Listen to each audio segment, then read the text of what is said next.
Kotake Lesson 1. This is the Banshiki version. If you've got a shorter hitayogiri, this will be easier for you to follow along with than the standard. So, hopefully you've seen the introduction from the Oshiki video. I'm just going to use the tones of the Banshiki on this one. If you get your book open to right about in the middle, there's a fingering chart for the hitayogiri. We're going to use that on the Banshiki flute. Looking from right to left, you've got ro, tsu, re, ri, e, chi, hi. One more time, that's ro, tsu, re, ri, e, chi, hi. And again, the idea of this is to give you a more familiar introduction if you're more familiar with the shakuhachi world, the fuge shakuhachi or the modern shakuhachi. Let's play ro first. You can see all the holes are black. That means we close all the holes. Back hole and the forefront holes.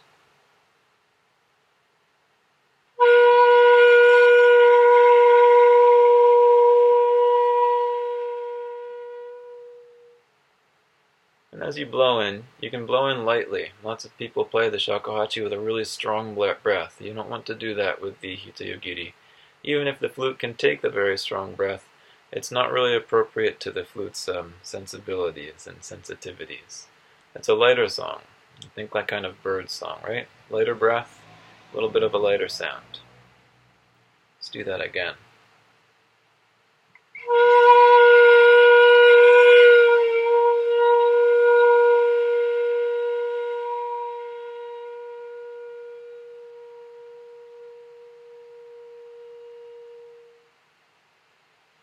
As you're doing that, feel what the flute feels like, right? You shouldn't be straining. It should be a very comfortable sound. Your pitch might be a little bit higher or a little bit lower than mine. If it is, that's fine. Ancient flutes varied from maybe plus or minus 10 hertz or so in terms of where the actual pitch is, right? So it doesn't have to be exactly in line with mine. It should be in the ballpark, though. Let's do tsu next. In tsu, the bottom hole is white. That means you open up the bottom hole.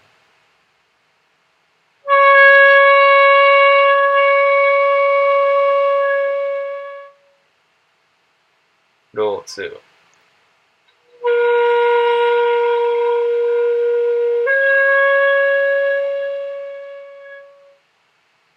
Now right here you might notice something. If you play it straight without adjusting either your abdomen or the angle of your head, it's going to sound strange.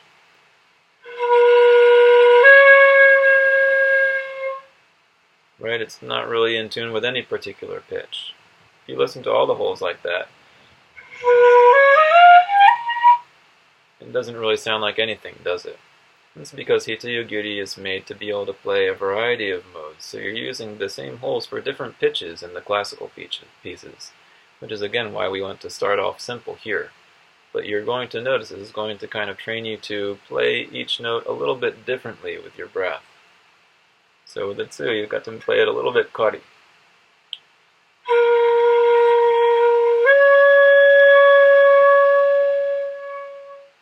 Now let's do re. Bottom two holes are open.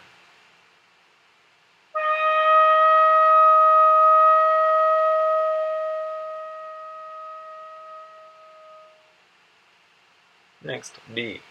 The bottom three are open.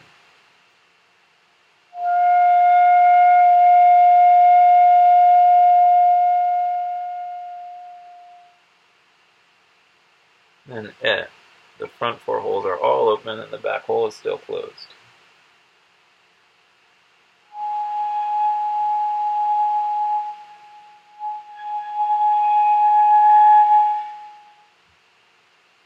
Ro, tsu, re, ri, e. Let's do that again.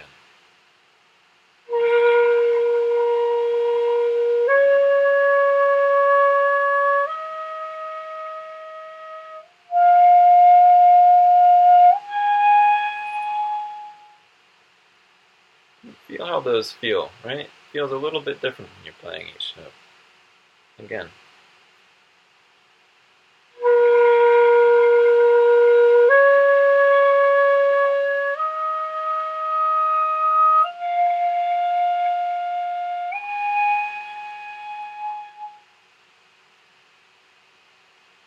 Alright, now let's move on to the next note. Now the next one is chi, right? Do, tsu, re, ri, e, chi. Chi, they're all white. All the holes are open. If you play that straight, it's going to sound way too high. Again, the reason for this is that we use the hitoigiri to play many modes, so later on this is going to make sense to you. For now, you just have to deal with it. Chi has to be played very meri to get it down to an octave above ro, as it's supposed to be.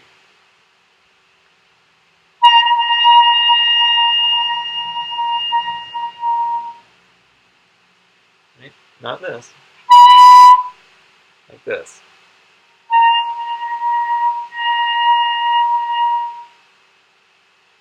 Let's play the whole scale. Ro, tsu, re, ri, e, chi.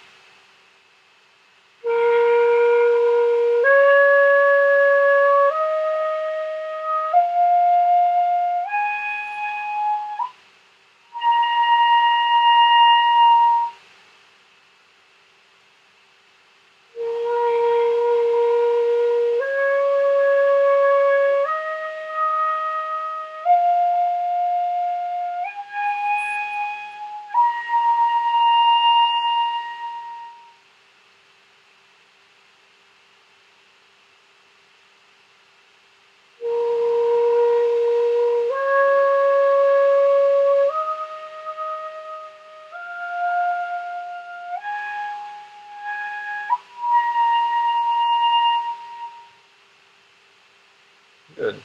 Remember to relax your shoulders, right? Kind of like this if you're not careful. It's a small flute and you're holding it up a little bit more than you're used to. So kind of let your arms be relaxed, let your shoulders be relaxed. Put a little bit of pressure into your abdomen. That helps take some of the tension out of your upper body and lets it sink down. Deep breaths and a light breath. Let's try again.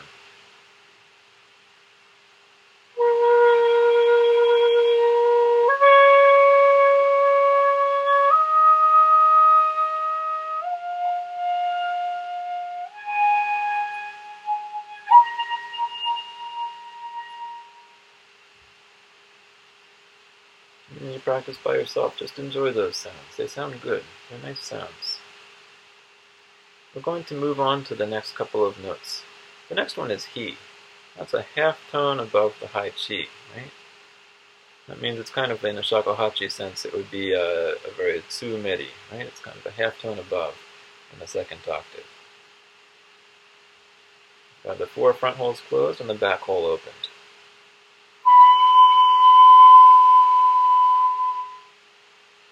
Let's put that in context.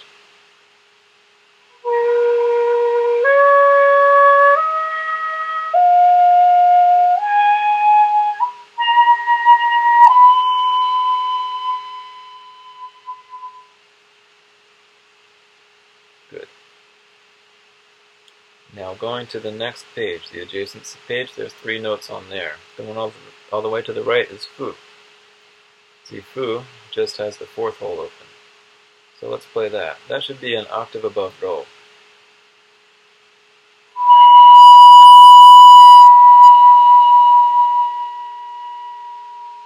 Don't play it too high. Let's compare it with ro.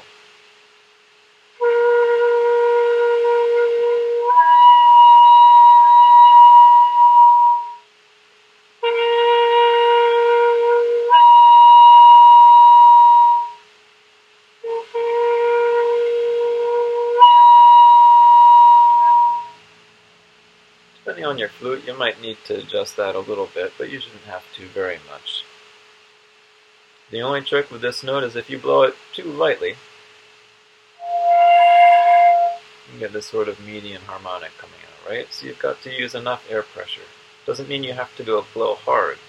So you need sort of a thin stream of air coming out. You can put a little pressure into your abdomen instead of trying to blow harder.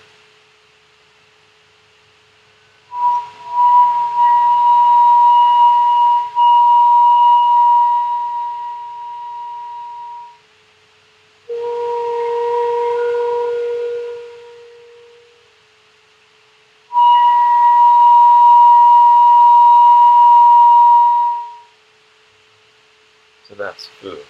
We're going to skip over E for now. We'll go to the last note, which is also called B. our last B was like this. This note here. Top two holes are closed, the bottom three are open. You notice with this V at the end, hole 2 is also closed. We'll close that. Right? Hole 2 is closed as well.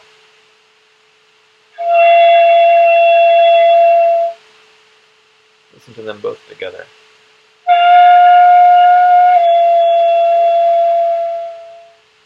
It's a half tone below the other D. Kind of that characteristic Miyakobushi shakuhachi sound there. Right? And again, the point of these is to make the hitoyogiri a little bit more accessible to people used to the shakuhachi, so we're using a very shakuhachi-like scale for this one. In the next videos, we'll go through some of the introductory pieces and start playing the kotake. Alright? Good job today.